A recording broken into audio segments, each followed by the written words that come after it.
First on 5. Last September, 4 gunshots rang out in Shalimar, Florida. A deputy was killed.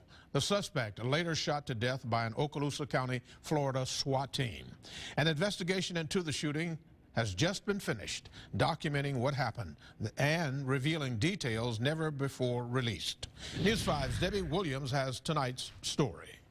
Almost 8 months ago, the town of Shalimar was rocked by an unprovoked act of violence in broad daylight. This hit really close to home. Deputy Bill Myers was serving a domestic violence injunction on Joel Dixon Smith at a local attorney's office that required Smith to give up his guns. As Myers walked in front of Smith to retrieve those guns from his truck, Smith pulled out a .40 caliber handgun and fired twice, hitting the officer once in the back and in the head. Smith would fire 2 more rounds. It was a very sad day in our community. It's a sad day in our state, and it's a sad day in our nation. After shooting Myers, Smith drove to his hotel in Niceville and barricaded himself inside his room.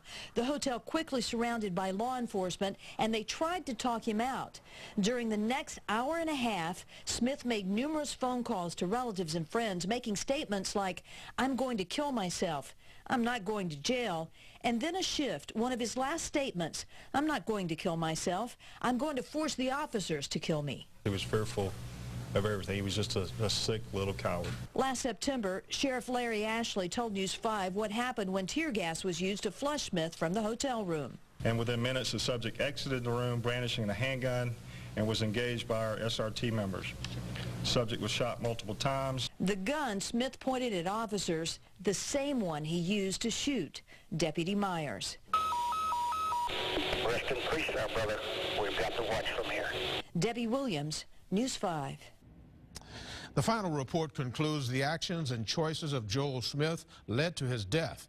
The officers were justified in their use of deadly force, and no criminal charges should be filed.